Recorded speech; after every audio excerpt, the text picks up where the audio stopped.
Exie. And I am Linny. Together, we bring you African Teapot Podcast. Journey with us through Africa's vast variety of culture and heritage to discuss how this affects families both home and abroad. Make sure to subscribe, like, and share this podcast.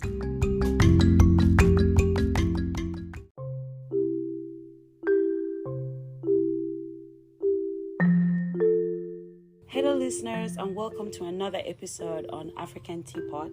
And today's episode is titled Marks of Beauty. And today we have Linny here. Linny, you want to say hi? Hello. Nice to hang out with you guys again.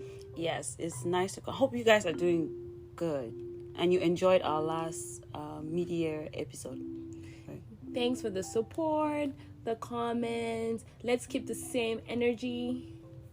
Yep, keep that same energy coming. Anyways, today we have a couple of things that, or something that is pretty new and exciting to the podcast. And I think you forgot about a person. I know, I'm coming to it. Oh, I was kind of hoping you forgot, but okay. Yeah, I'm coming to it. But today we are going to also continue with the segment that you guys wanted. You guys we did a poll on Instagram and Facebook, and you guys wanted us to do the Around the Web. The stories around the web. So today we're going to be featuring 3 stories from around the web, actually suggested by you listeners, right? But before we get into that, we are going to get into our topic, and today we thought we should add another voice to the topic we have today. And of course, our third co-host today and youngest sister of the clan. Okay, she spoke before I told her to come on, but yeah, we have Lyris. So I think we should make this official where you introduce me as, hey, this is Lyris, and that's it. You don't introduce her as middle sister, so why did you introduce me as youngest sister? Because it's fun. No, it's not. Anyways, to us it is. Hi, my name is Lyris. I'm the best, of course, best saved for last, and of course the biggest brain sitting here. Who was almost forgotten? No, I wasn't forgotten. You just need... like, some people... she's the middle child, so she hasn't really gotten some kind of attention. But there's... As long as you can stay on course with the conversation, you think we'll need to redirect you this week? If you stop talking, I've been done. But, okay. Actually, we're done with you. Okay, so like we said, today our topic is Marks of Beauty. And let's get into it. So when we have or when someone tells you marks of beauty, right? Talking about Africa, obviously coming from the African perspective, what do you think, Lyris? Let's ask you actually. Okay, so when you first told me, I was like, what do you mean marks of beauty? Because I think there are a lot of ways people express beauty, not only in Africa, but we're talking about Africa in this sense. So I was kind of confused as to what do you mean? So when it was further explained, I was like, oh yeah, I think I've seen it a couple of times. I haven't seen it a lot, but I've seen it a couple of times. So then I was like, oh okay, and I was intrigued, and yeah, I'm excited for this conversation. Okay, so what do you think we're going to talk about the first time you heard me say it? I thought of more of like maybe jewelry, to do the ring necks or the lips. I thought about marking, but when I really looked into the extent, my head didn't go all the way how deep it was. So I thought a little maybe more superficial things, jewelry, maybe tattoos. Right, which is part of it still. Yeah. Which is part of it. Anyways, so when we looked at it, Linny did this amazing job of researching actually for this episode. Yay! Thank you, right? She did something right. Yes! She actually killed herself on this one. Anywho's, moving on to more important things. Do you want to start with the origin and... So we have Marks of Beauty. We usually have a list of things we talk about, and this was nowhere on the list, but there's this documentary on Netflix. There's this documentary on Netflix, and it's called Marked, and it's only 20 minutes long. You should see it. I had a post up about it on the stories a few days ago, but it pretty much covers what we're about to talk about. So pretty much we're going to talk about tribal marking. So tribal marking, the more we looked into it and going off the documentary, it doesn't say, it's hard to pinpoint where it started, right? But most of it said there's pictures and like sculptures that go all the way back. And this disclaimer, tribal markings is done in multiple places, mostly Africa, mostly West Africa, and probably a couple of other places that tribal marking is done. But this documentary was covering Nigeria, so that's going to be like the specific case study. The focus for today. Okay, Lewis, thank you for the sudden burst of corrections. So that is going to be like the main thing, but pretty much tribal marks are done by scarification. So it's pretty much like using a blade or a sharp object or something to pretty much create scars on the skin. Right. And then some of them look really dark to people, and I was looking into it, and I guess that's because of the stuff they rub into it. When we looked at it. That's why some of it looks like healed, like generally just healed scarred skin, and some of it is dark because of the stuff they rub into it after to make it prettier, bolder, more pronounced. I'm not sure why or if there's specific cultures that do that. I mean, I just hearing that, the thought I have is, when sometimes scars heal, they are almost invisible, like you can barely see it. So when you really rub into it, then it's really distinctive. Right. That's true. So I guess that's one reason why they would add like the coal, because they said they would put coal into the wounds or the ash into like the markings that they make on the skin. And when we watched the documentary, this is just to clarify, when they do it now, they said they do use different blades, right? They do sterilize the utensils they use or tools, I would say, they use to do this process, and it's not done by doctors or anything like that. It's pretty much an updated process, and I feel like this is a whole job because some people are like, my dad before me did it and my grandfather did it, so it's almost like something that's passed down from one person to the other. But they use blades that are cleaned after, they're even disinfected and everything, so they're trying as much as possible to keep up to the standards as society is evolving in terms of science and health risk and stuff like that. Yes, ma'am. So I'm thinking, when we talk about scarification, we doing the research and looking at the documentary, we can date it also back to slavery.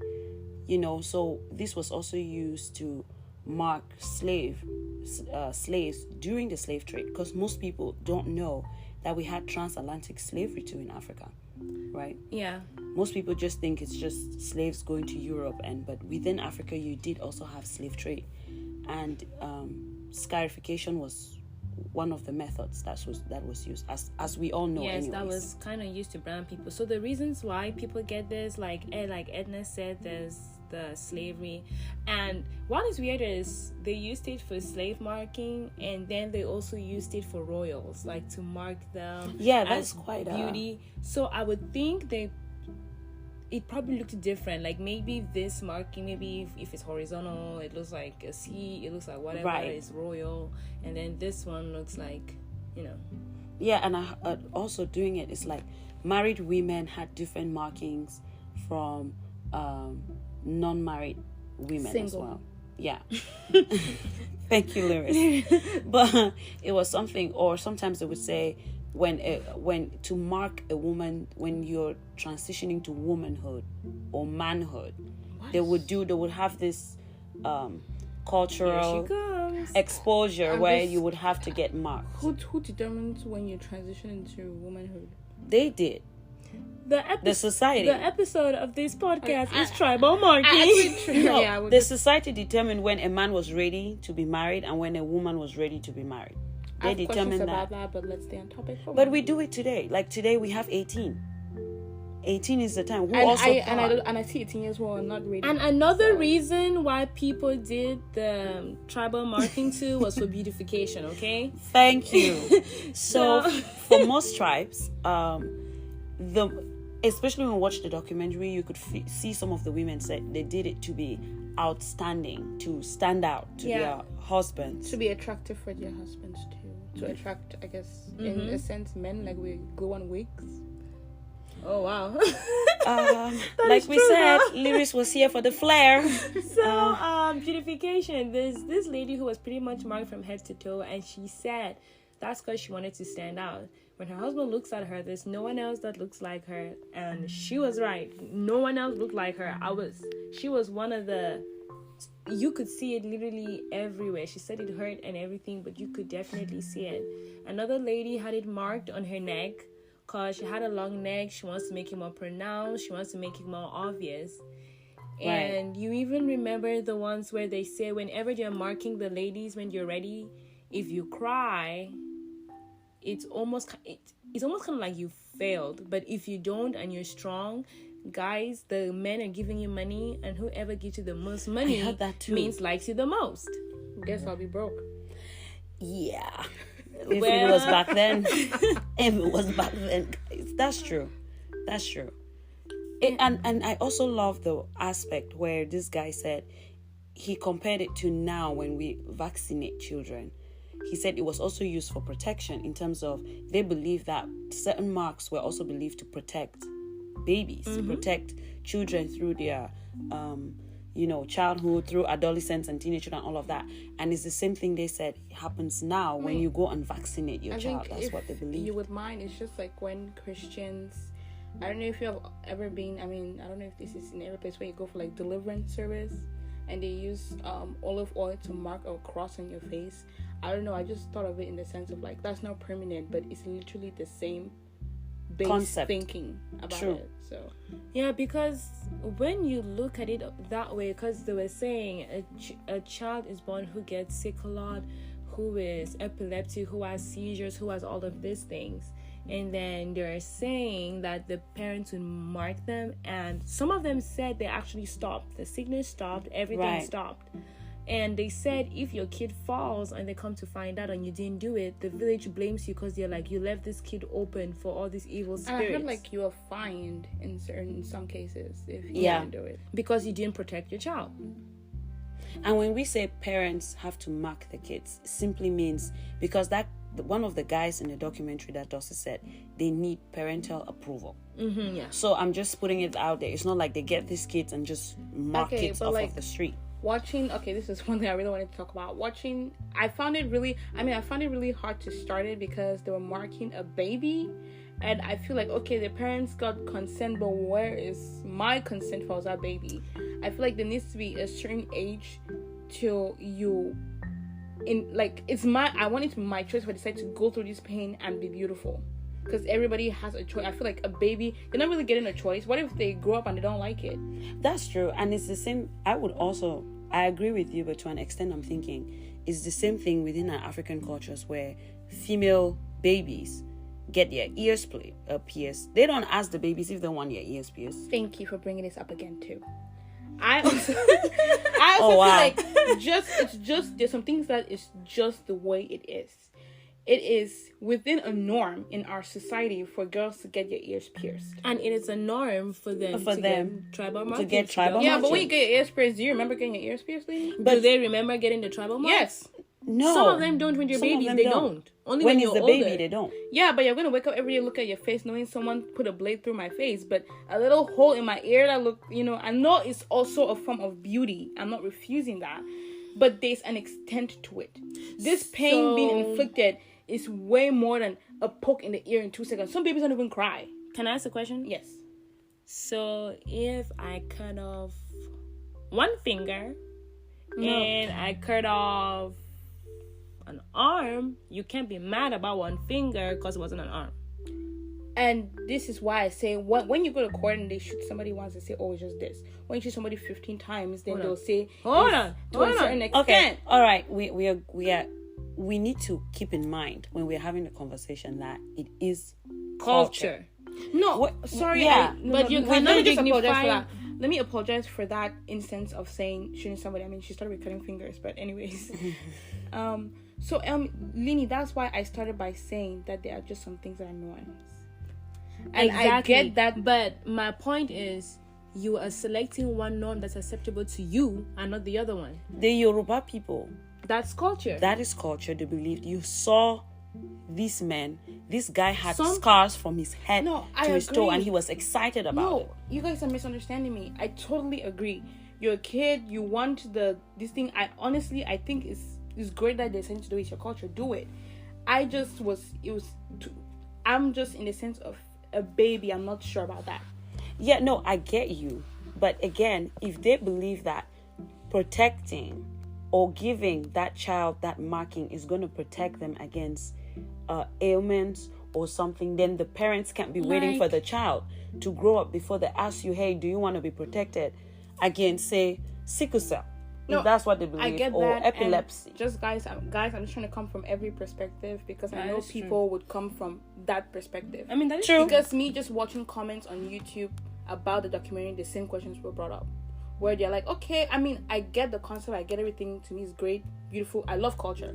I just had a hard time watching as a baby. I still understand why you decided to do it. I just have a hard time really being behind it. Which is true. And I think that's the aspect of this topic, right? The nakedness of it. Because sometimes in life, generally, we say things and do things, and it's like, oh, the issue of choice comes up. But if everything also in life is just based off of individual choice, right? Mm-hmm. Then when does societal rules come in play, right? When do we accept things that people would make the rules for us to follow? That means we are kind of saying everybody's entitled to make their own rules and follow their own rules, right? Because the law was made by somebody. Yeah, I mean, there's a law, and we still do kind of make our own mini rules and laws about our life and stuff. I understand where Lyris is coming from, but like Lyris said, there's 2 points to every perspective. Some of them hated the tribal markings, not gonna lie, I saw it. Some of them were angry they ever got marked, and some of them loved that they got marked. Yeah. So to be honest, it's going to be a struggle, and I feel like that's a point that's coming up. So another reason why people get marked. Moving on. Times for identities, you can want to keep track of your sibling, especially when there was war. Right. People are moving. Guys, there was no Ancestry.com. Hello? No. So, you guys there was no DNA. Track. And you know how many wives some people had? You know how many siblings you actually had. So it was just a way to kind of keep up with people and make sure you knew this person is this person and that person is that person. And again, I also have some points. So also just looking at, I took notes, guys. I'm very interested in this topic. I watched it was based on a true story on Netflix too, about tribal wars. And I always wondered, I thought about it, I'm like, that's probably how they can see this person and go, this person is from A place, and we can see someone else and say this person's from B place. Because if the mark was, let's say, horizontal and this person have vertical, then it's so easy now for tribal wars for you to look at you and kill you. I also found it very interesting. I also found it almost like it kind of replaces your last name at some point. Right. Because it's pretty loud. It's pretty loud. And I think those are the main points I had about that, because it was interesting to me, because I'm like, at that point, I guess nobody really need a last name. Yeah, I mean, that was done a lot too, especially even for twins. That was done, where you have twins and they'll have special marks. Sometimes they'll have to mark them to differentiate the twins and situations like that. So there are different reasons anyways, but I think that pretty much covers why, even for marriages and stuff like that, people would do markings. Even now they have the henna, right? Yeah. And if you guys can think of anything else, because I know tribal markings is used in a lot of places. Yeah. If you guys think of anything else, join the conversation and social not only media. Sorry for cutting you, but not only just marking, something distinctive that is not a mark necessarily, but as it runs deep or as cultural as that too. Okay. But anyways, from that, let's see how this affects people, right? Yes. So I have a question. Because right now we can tell that this already, sitting here with 3 different minds, it's already clear that it's affecting people differently. So what do you think, Lyris? You have a lot to say. I had a question of, I really don't think it's fair when people have tribal marks and they tell them to cover it. Why should I cover it? That brings us to social bullying. I want to say societal bullying, but that's the same thing. Societal and social bullying. So, which is what you're talking about. I feel like just as you make a public holiday out of Christmas that is not everybody doesn't believe in it, that's you respecting that religion. Your culture too should be respected. Right. So I don't get why. And you know for a fact that no matter how much makeup you put on it, it's not going to cover... No, these are skin scars. Yes, like, it's like a... I mean, some can be minimized and some that aren't darkened, they can be. But I thought our culture was moving towards the point where we were accepting everyone, embracing everyone, just trying to make it equal. Because because your eyebrows is straight and mine is curved and mine is arched should not make a difference, is where you're coming from. Which I do completely agree. Like, if I have a scar, if I choose to cover it, that's okay. If I choose to leave it open, that's okay. Same as a burn victim. If she chooses to cover it, that's okay. If she chooses to leave it open, that should be okay. Someone might bring the argument of, it's a burn victim. She didn't have that choice, but you chose to get the scarring. Some of the people who cover... Okay, some of them, like you said earlier, you were a baby. You didn't choose to get that scarring. And if I choose... It's like I choose to get a tattoo right now, and depending on my job, I may need to cover it sometimes, and I may not. But that's... Unfortunately... Mm-hmm. I just believe it should just be a choice. I just believe whatever you can see that this person can't cut off a chunk of your face and throw it away. So you asking for something like that is, unless you're going to comp me on my pay for the amount of makeup, don't ask me to do that. And even if you're going to comp me, why is it comfortable? I would not want to do that. Who wants to go with like a ton of makeup on your face every day to work? I mean, some people do. I mean, congrats to you guys. So, I really look at you guys and I'm like, wow. Yeah, and we're going off topic. No, you guys are fine. Like, reasons why people... I don't want to forget it, but when you said, they feel like it's a choice that someone chose. I personally feel like culture is not a choice. That's what I just feel that way. You were born into it. So it's a culture, just like it's a culture here to put on Americans to put on pajamas to Walmart. You understand? To you, it doesn't make sense. I mean, to you, it's fine. But to people coming from different culture, we're just thinking that should be in your bedroom. Just like you can wear shoes when you, in most, like, I don't know most, but some, I have Asian friends and you don't wear shoes in your house. Exactly. So I don't think culture is a choice. I mean, the moment you are exposed to another culture, then you can be choosing another culture. But most often when you are born the way your mom, grandmothers, they do stuff, you're not choosing to be that way. That's what looks and is normal to you. That's what you know that is norm. So when you go out and you start exploring the world and you go to find a job, and then boom, you figure out, well, other people don't have scars like you, there is nothing I can do about that. Yeah, because someone was saying she really wanted the job, she really loved the job, but she was told to cover her scars. Mm-hmm. And she said, no. People would be like, well, just go ahead and do it.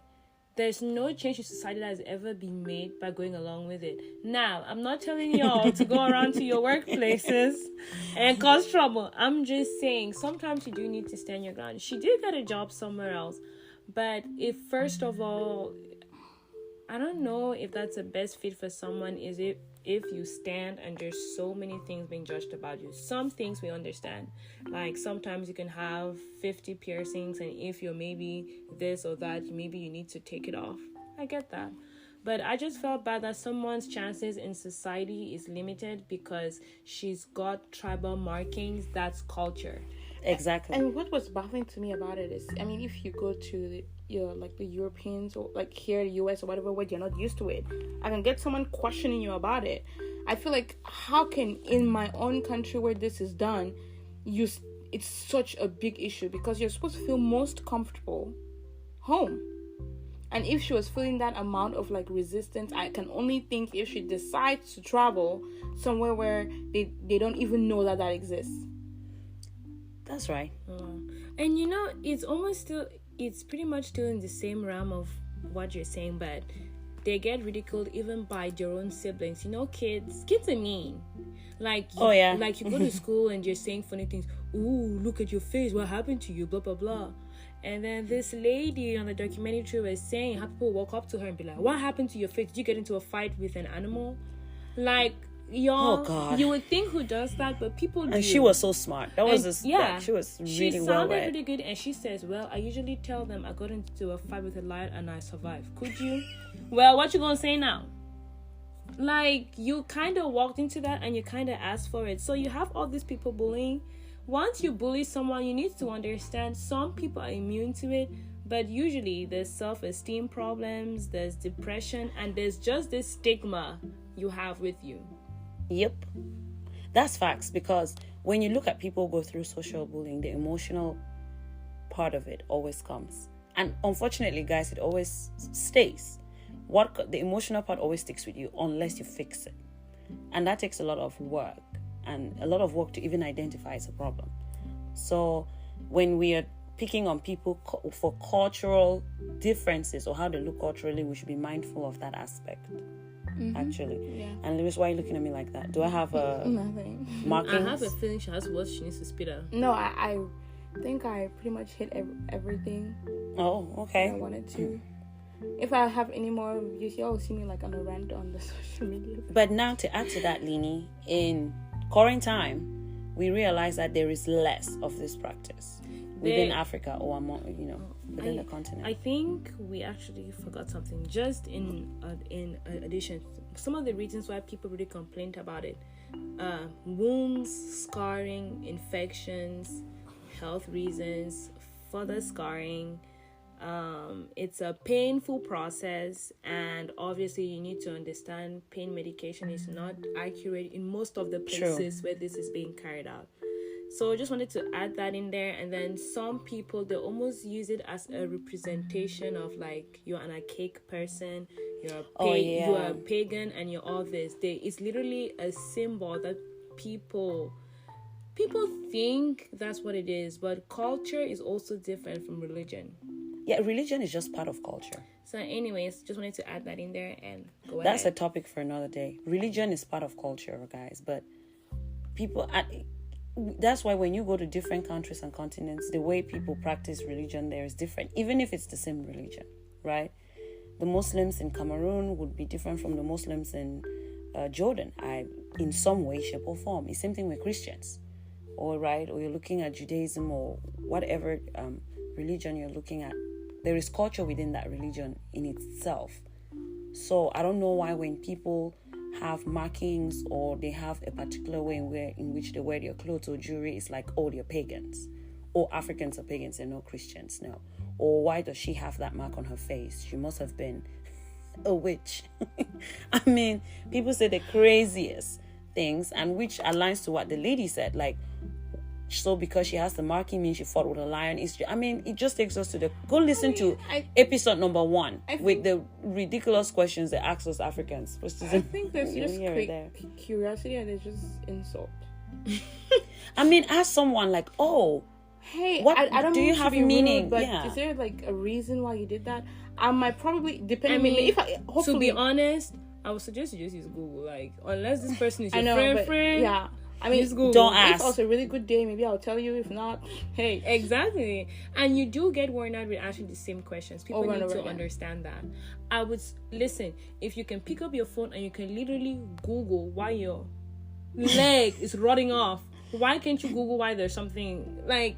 Right. You use Google for everything else apart from when you want to insult someone. And guys, let's not be smug. When you see tribal tattoos or markings, come on, like, okay, yeah, this looks intentional. You know what I mean? This is not an accident. It's symmetrical. Yeah, this is, because someone will say, oh, well, you look like a squiggly line. No, A what? Yeah, oh, someone has a squiggly line on their face. Oh, you know that looks. So please, let's be respectful. I just think what we are saying is we should be respectful of culture. And even if we are trying to stop a practice, you should be sensitive towards those that were already practicing that culture if you're thinking of changing it. Which brings us to, like, I think when we looked at the documentary, the Nigerian government already passed a law. Yeah, I believe it was in 2017, a bill was passed to criminalize face mutilation under the guise of tribal marks.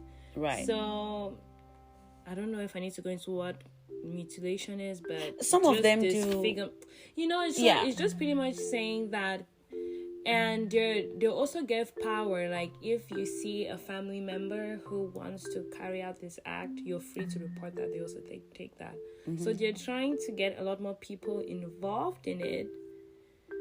But I think there's less, looking at that documentary and listening to it, there's less practice of it, and there is more the incisions. Remember, the lady said, like, now they no longer do the very dramatic ones. She tried to get the dramatic ones, and she was only allowed like 2 like lines on her they face. don't let them do those very dramatic ones, and they're not as big or not as dark. Yeah, so so pretty much. But what we are saying is, when someone already has it, be mindful that they can't change it at this point. Yeah, and just be sensitive towards it. There's also this Nigerian model. I'm probably butchering the name, but I believe it's Adetutu Alabi. But literally, if you Google her up, you would see she's one person that talks about it a lot, especially in the career she's in. You can understand why she's so passionate about this. She has marked pretty beautiful, but she has them. She's outspoken about it. She talks about it. And this documentary, I believe she was in there. And just on Google, you would like everyone keeps using her because she decided to be loud about it. She wants to be a model. If you can be a model with red hair, black hair, blonde hair, freckles, blue eyes, freckles, plus sized. vertigo. Shorter models are being taken so why can't I be one? I don't know. I just want to. It needs a bold step, and I'm glad you're talking about it. And I love the fact that documentary was on Netflix. It should be on HBO, Amazon. If you ask me, it should be, because I just think when it comes to culture, I would say this, guys. I am tired of it being like, oh, it's a culture that is less important like than other cultures, or something. I'm like, and I don't like that, because it's pretty. We don't joke about it. The same way your culture to you means a lot. It's the same thing for us Africans. So just respect it, pretty much. Okay, so I'm thinking, does that cover our material for? It pretty much does, but again, I just want people to think about it like we do. Do you feel like this is something that should definitely be gone, or this is something that you think is part of people's heritage, their culture, that should hang around? Because some of them feel offended that their culture is being eradicated by people that don't understand it. Right. And also, I feel like maybe sometimes culture doesn't have to be eliminated. Maybe some things can just be amended or changed a little bit. Which you can see or hear from the documentary. They're already doing that. A lot of that anyways. Yeah, but guys, really go watch the documentary. It's on Netflix. I feel like I wish I could remember the name of the director. I know, but they are not sponsoring this episode, swear. But we were just really moved. I like the fact that Lini actually made Lyris and I watch it. Thank you. Yeah, that was pretty neat. Yep. Right? So let us keep those comments coming, keep the questions coming on Facebook and Instagram as usual. We always keep talking about it. Now, let's move to one of our new segments, which is stories around the web, right? And this would be the African web. So, guys, I stumbled on this story from Beta Teens. What did you want to say? I say for today's edition. For today's edition of African web, right? However, I guess we should make a jingle. We should actually make a jingle for this segment. We should? Yeah, we should. You know what? Just go ahead. Yeah, no, I don't mean now, but I mean we should work towards it. Jingle? Yeah. Like, okay, African web, and the jingle plays, and then we get into it. No? Bad idea? No, it's great. Oh, wow, Lyris, thank you. Anyways. And that's the support we get. Yeah. First story. I was roaming around Beta Teens on Instagram, and I saw this story of a teacher in Cameroon. And he was found in a hotel room dead, guys. If I can say that. Dead from overdosing on Viagra. Because he I guess he was waiting for this girl, and he's been trying to... So you just keep taking it? Well, hold on. Listen. They found the prescription in his car. And that's how they figured out that's what he took. Because I guess he was told to take half a pill. That's what I saw. I don't know why it's half. But half a pill. But they said he took 2. And so he just didn't double it. He quadrupled. I would share that video on Instagram. I have the video. I wanted to share it, but I wanted this to air before I go share it. So that when you listen to this, you can go watch that video. A couple of questions. Yeah, more of like just funny questions. How long did he want to last? Good question. Listen, And did he think that taking more will make it? PG. This PG. Guys, I think the word she went, I think now I can say it is PG. Is strong. What is the other word? Strong. Yeah, like, what were you thinking? Like, oh, I guess Last the longer. doctor that has looked at me and my health, I'm just gonna, take 2. The doctor doesn't understand the extent of his problem. What do you mean? Like, you think it's more impressive? And this is why people go back to the ER and say it can't Work. Wow. Oh wow. We are now Sound doing effect. sound effects. She was complaining about jingle, but she just did sound effect. like I just okay. Okay, the first thing that popped in my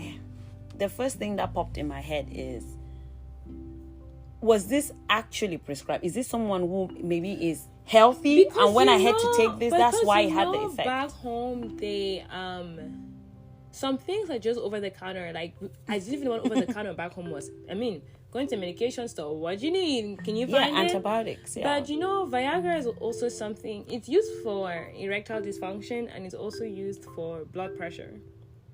So, besides it being for the reason that we all know it for, Besides, What if this dude had blood pressure issues? your mind just popped? Guys, you literally need to see when the light bulb went on Lewis's head. And he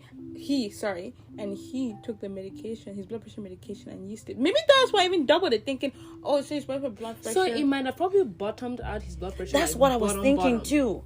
That might have been what happened. I was like, either he's healthy and you overdosed on this, and this is the effect of the overdose, or you already have an underlying health problem.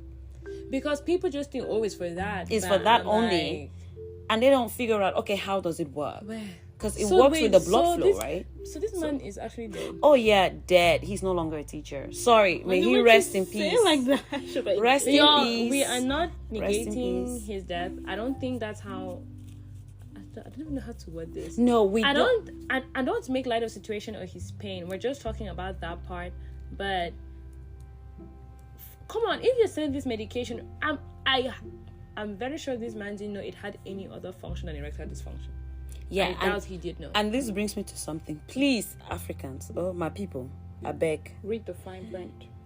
When you want to take medicine, understand why You're taking it.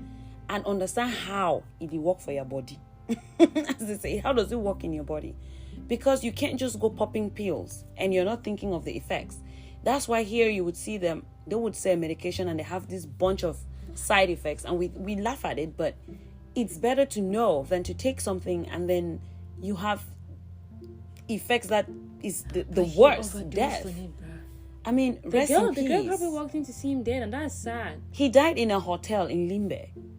And this person probably had a bright future It's a teacher. with a job. You know how hard jobs are? May he rest in peace. Okay, next story, because I really All don't right, want to. so let us know what you think about that. But moving on to number 2, a bike rider in Yaoundé was seen sleeping at the side of the road in the morning. And when people asked him, this story was actually sent to me by Ndo from Cameroon. He sent the story to me, and he said a bike rider in Yaoundé was seen sleeping by the side of the road. And when people asked him, he said, okay, people saw him, he didn't know where his bike was, and all his money was gone. And so people were like, how did you find yourself here? And he said he carried some 2 people on his bike the previous evening. They were so nice. They were like being very charitable, saying very nice things, and they offered him soya and bread. Oh no. And he ate it, and then it was spiked. and then he woke up at can I the say side of the something? road. Can we say what we all Africans know? Nothing is for free. Like my dad says, if something's too good to be true, it's because it's too good to be true. Right. So this guy woke up, and his means of livelihood, if bike riders, for those who don't know, Okada, like Nigerians would call it, a bike rider is those who transport people from one place to the other on a motorcycle. Yeah, using a motorcycle. And so that was taken away, and he was literally crying by the side of the road because that's his livelihood. So let me understand this. I'm just trying to paint a picture. So he must have taken them, and they're like, boy, come down, let's give you soya and bread. He probably packed it, came down, ate. But again, why didn't they just abandon him when he ate? Or did they stop by the... Listen. No, he said the way the story is as if he was riding and then they offered it. Okay, but... While he was riding, I don't know. But do you know, I think that's not true. Because they were risking their lives. He probably... Because people underneath were like... Some people were like, oh, they use, jazz. And someone was like, maybe it's just regular. It could be a sedative. Medicine. Yeah. Or something that they gave it to him or something like that. It could be black magic. Because if he is on the bike, I'm yet to understand how he was on the bike and then just... He's the bike rider. We're trying to figure out how he got off the bike. No, he was probably like... He probably parked, take a break. And that's what we're thinking. Yeah. That's what we're thinking. But the story sounded continuous.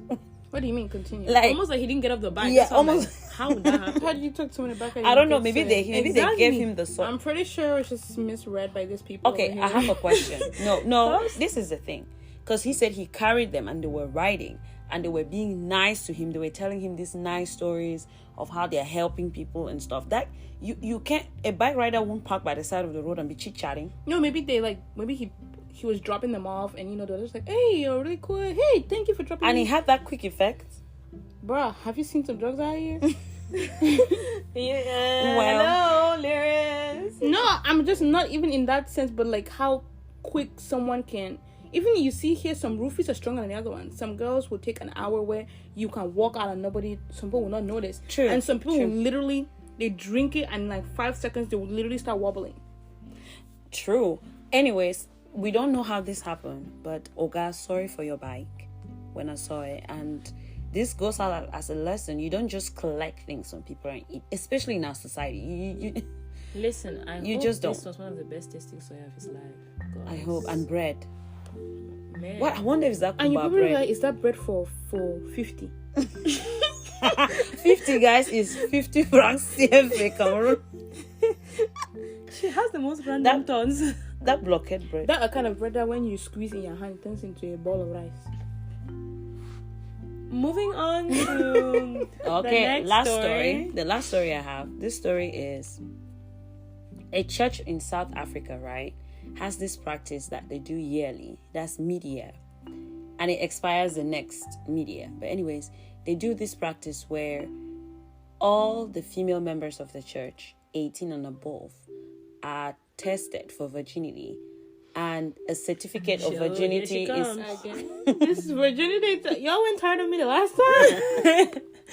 Okay, hold on. So they issue this certificate of virginity and they put this white marking on their forehead. I don't know if it's a powder or white paste.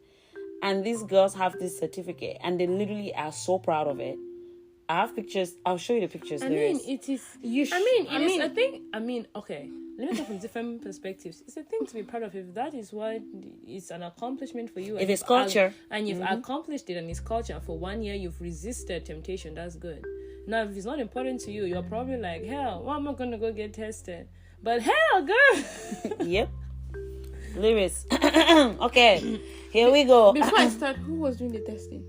That's the question I have. The $1 million question. Who did the testing and how was it done? But you know, hospitals do testing. No, I heard about it. But did they go to the hospital? You think? Who knows? They didn't say There that. may be an in congregation. Oh my god. Nurse, doctor, virginity Because, test. guys, honestly, this obsession with women's virginity needs to stop. People need to stop. I mean, in some cultures, it's important. It means for them, it's important. No, but you know the sense in what I'm saying. A random pastor just out here touching my daughter. Oh boy, you crazy. He is not a random pastor. He's an ordained man by God with the hands of healing, and who is trying to ensure that the ways of purity continue. Okay, this is it. Which is what it aligns to what you're saying. That's what I'm trying to this say. Was like, to people trust pastors. Yeah, and this is done to encourage chastity. And this church is the Nazareth Baptist Church in the northern part of Durban, South Africa. I don't have anything to say. I think if you watch this episode, I don't have anything to say about this. Listen, You already know. Like I do get that they're ordained or whatever, but I'm just like, bro, they're just some things that just should be left alone. Like, just... But if they do it and people actually participate in it, that means there are people out there who need it. Okay, because if someone if someone every day is telling you, just like we were raised with the Bible, don't steal, don't do this. The first time maybe you stole a meat from the pot, didn't you cry?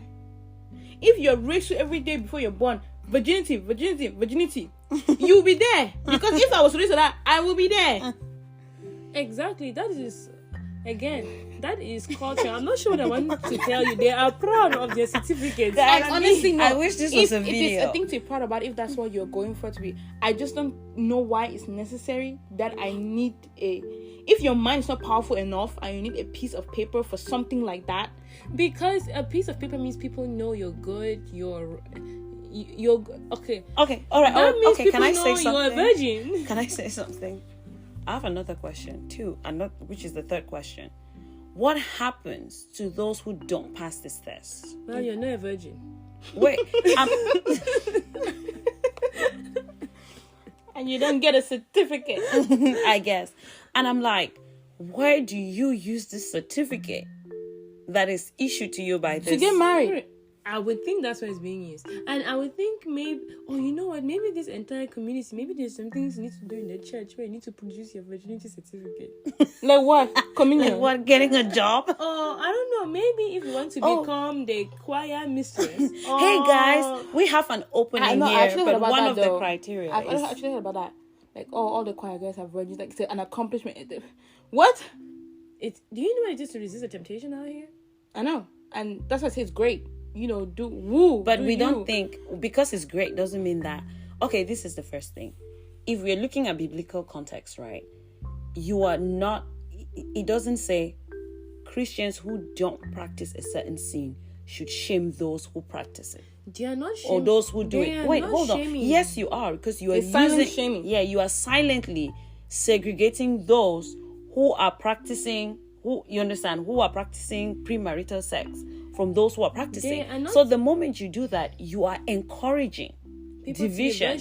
And I almost say versions. Because in biblical text, we didn't have Jesus coming and literally saying, those who do this be by this side and those who do that by this side. But so you can't be a pastor and you're doing that. Preached against virginity either.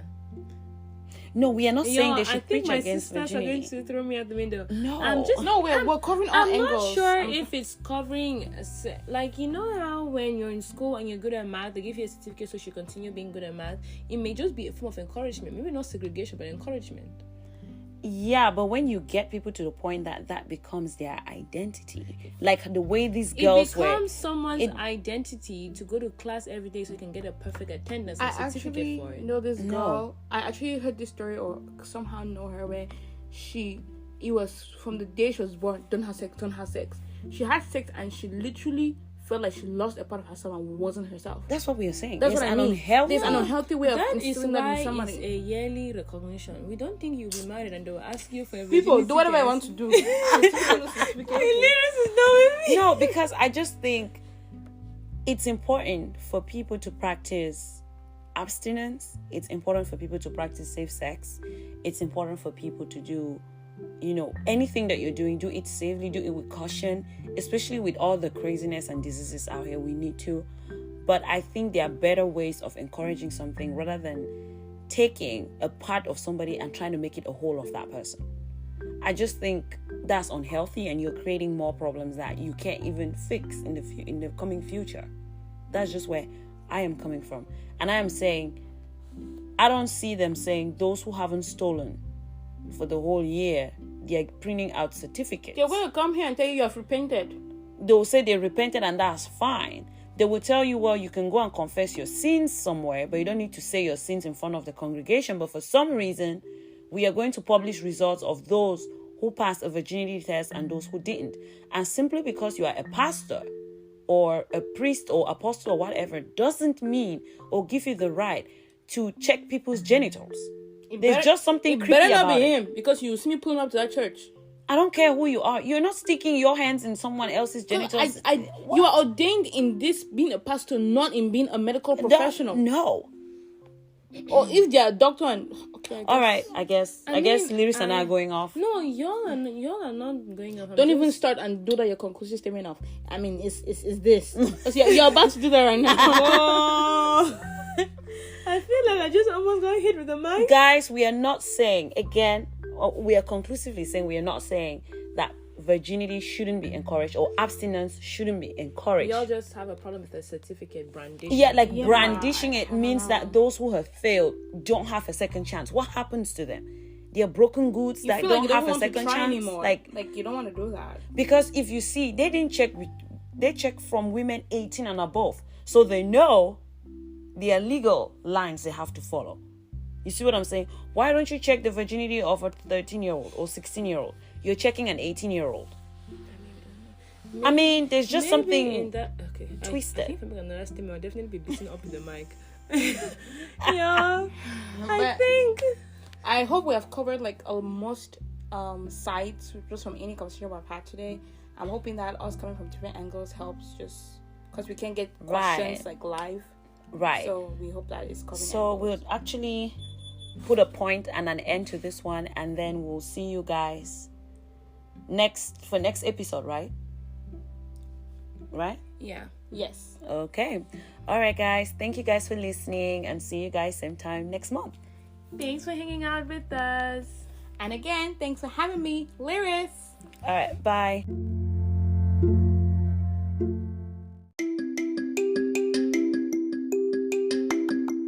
Thank you for listening, and hope you join me for the next episode. You can always reach us via email at africanteapot@gmail.com and follow us on Instagram at african_teapot.